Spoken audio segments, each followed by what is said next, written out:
The real meaning of Christmas, of course, is birthing the Christ consciousness. The second coming is when we give birth to our own inner Christ. Piece of cake, right? Even a child can do it. Maybe that's why Jesus said you must become like a child. It's kind of like computers. Only children are able to really operate them without any problem, right? I always needed teenagers when my computer's having problems. But it reminds me of a question. This isn't a joke, this is a real one. What do a buzzard, a bat, and a bumblebee have in common? Well, they all can fly, but if you put a buzzard capable of flying into a box without a top on it, just put them in a box, they won't look out, they'll just think they're prisoners of this box and they'll stay in prison, not knowing all they have to do is fly out of a box that doesn't have a ceiling on it. And bats can fly, but they usually come down from above, so if you put them on the floor, they'll just flop around, not knowing they can fly, and they'll just flop around there forever. And a bumblebee, if you put in a tumbler without a cover on it, without a lid, it'll just keep beating its head against the sides, not knowing there's no ceiling. It can fly up above it. The reason I'm using that as an example today is we humans are the same as a buzzard, a bat, and a bumblebee. We're prisoners of the ceiling of our mind. We all have a ceiling in different places, how high we can go, what we can be, what we can do, all we can accomplish.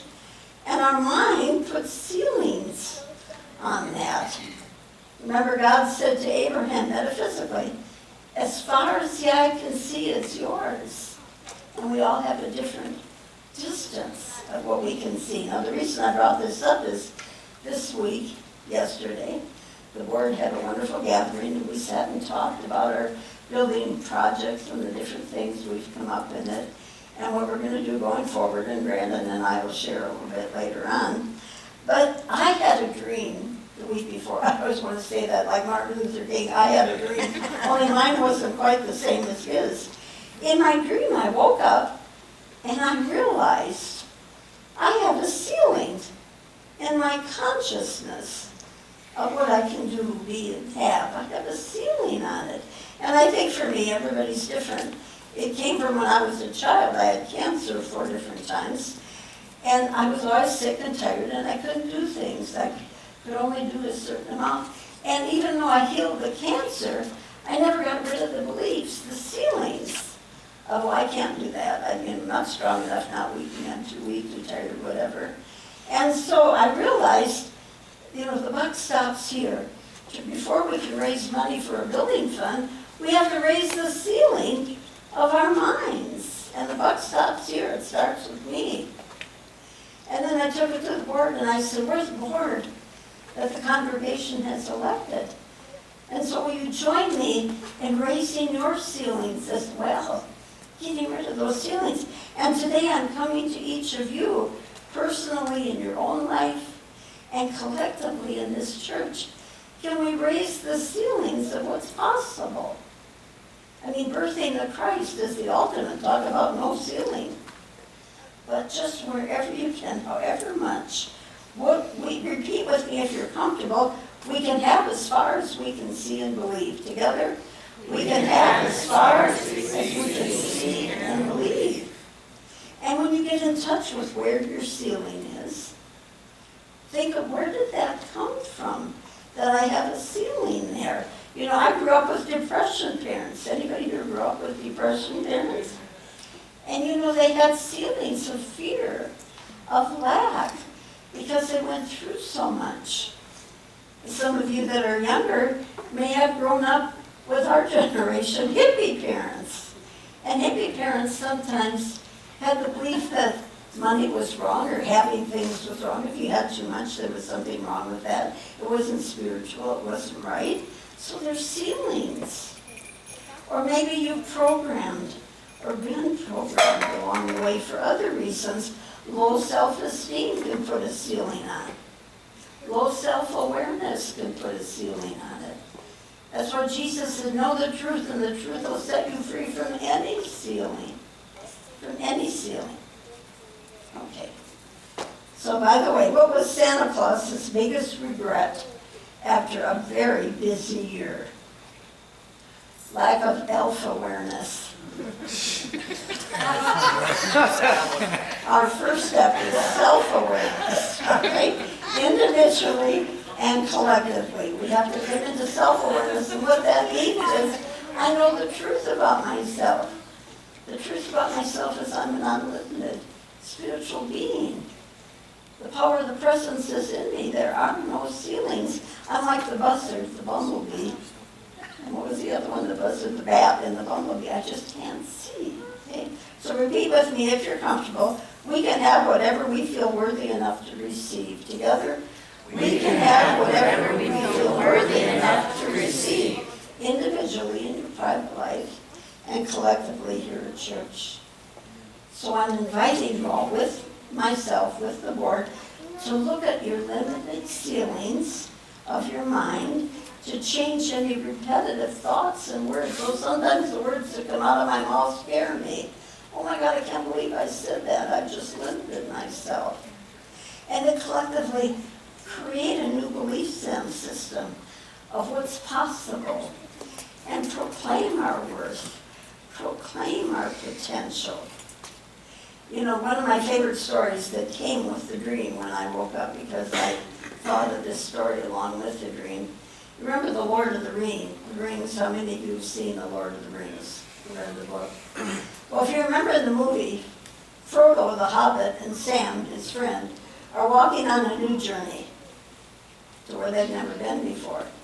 And they're walking along, and all of a sudden Sam stops. And Frodo said, "What's wrong?" And Sam says, "If I take one more step, I'm going further than I've ever gone before." And he hesitates. Oh my God, one more step, further than I've ever gone before.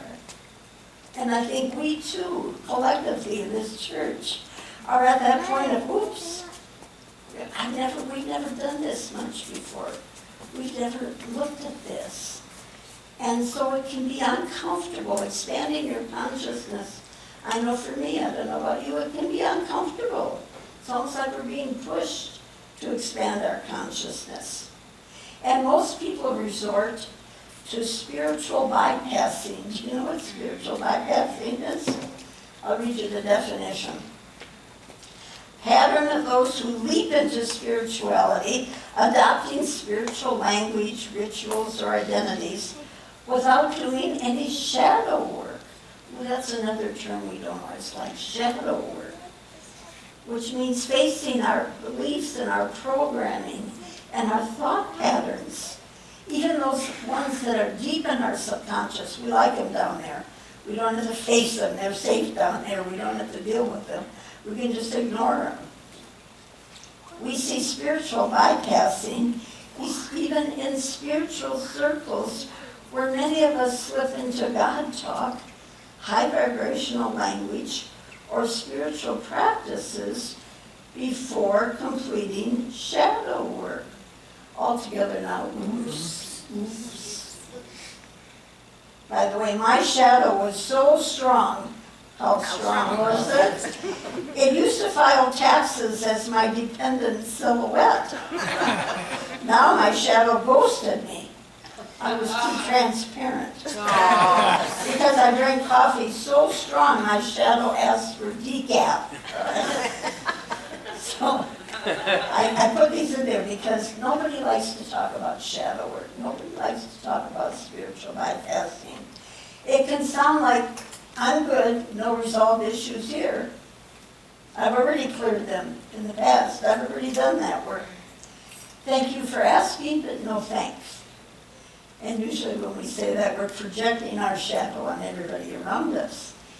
But if you've answered yes to any of those, you may be a candidate for shadow work. I love it in the dental office. They always look at me and say, "You're a good candidate to get your teeth whitened." You know, basically they're telling me I need to get my teeth whitened, you know. But I remember this, as you walk through the valley of the shadow of death, remind yourself that you can't always trust Google Maps. Right? Remind yourself. Since my dream, I've been looking at my shadow and working on it, my ceiling, to raise that. And I've invited the board to do the same, and I'm inviting you all to join us together, individually and collectively. And I know shadow work is not something we enjoy. I asked my trainer at the gym if I could start shadow boxing, and he said, knock yourself out. I also realized I must be shadow banned from astronomy. Nobody's replying to my comments. That's my shadow, is my humor. But if you're willing, just for a minute, I promise this won't hurt. If you're willing to go through a real short exercise, I invite you to close your eyes just for a minute. And I'm going to ask you 4 different questions. I'll leave a little pause between each one. And then at the end, maybe an even longer pause. And see what comes to your mind when I ask these 4 questions. No pressure, you won't have to share them. Nobody will know but you. First one. What are your fear-based or limiting beliefs about money? Where's your ceiling about money? What do you think you can have?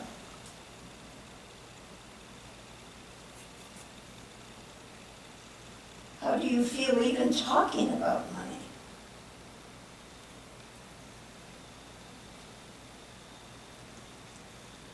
What do you believe is possible?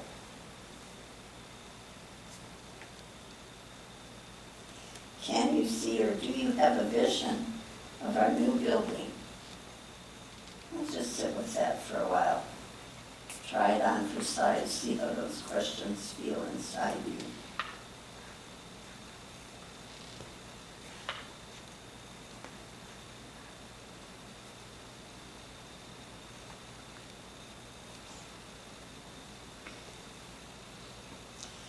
If you have any discomfort, you may be a candidate for raising the ceiling of your consciousness.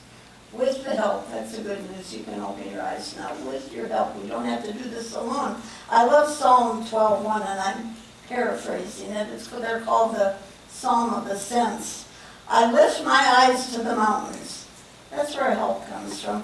I lift my consciousness to the mountains, to that higher place.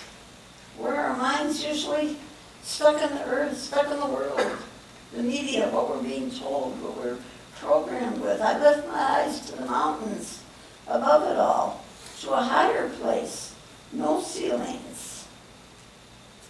I lift up my eyes. Psalm 22 goes on, I rejoice with those who said to me, let us go to the house of the Lord. And metaphysically, of course, the house is that higher place where the divine thoughts are, where the divine realm is in all of us, above any ceiling, so high we can birth the Christ consciousness just in time for Christmas. How does that feel? Let's close our eyes once more just for a short prayer. I lift up my eyes to the mountains. Where does your mind need to be lifted to today? What's been holding you down? What's been keeping you from the fullness of joy, love, and peace this holiday season? Lift up your eyes to the mountains. It's always there. Not in the world, not in the busyness, not in the hustle and bustle, but in the quiet, in the silence. Be still and know the truth of your being, and allow that truth to set you free from a world of ceilings to a higher world of infinite possibilities, and the birth of your awareness that you are an aspect of the divine. You may not be all of God, but all of God is in you. And we rejoice in that today as we pray in the nature of that living, ever-present Christ within us all. And so it is. Amen.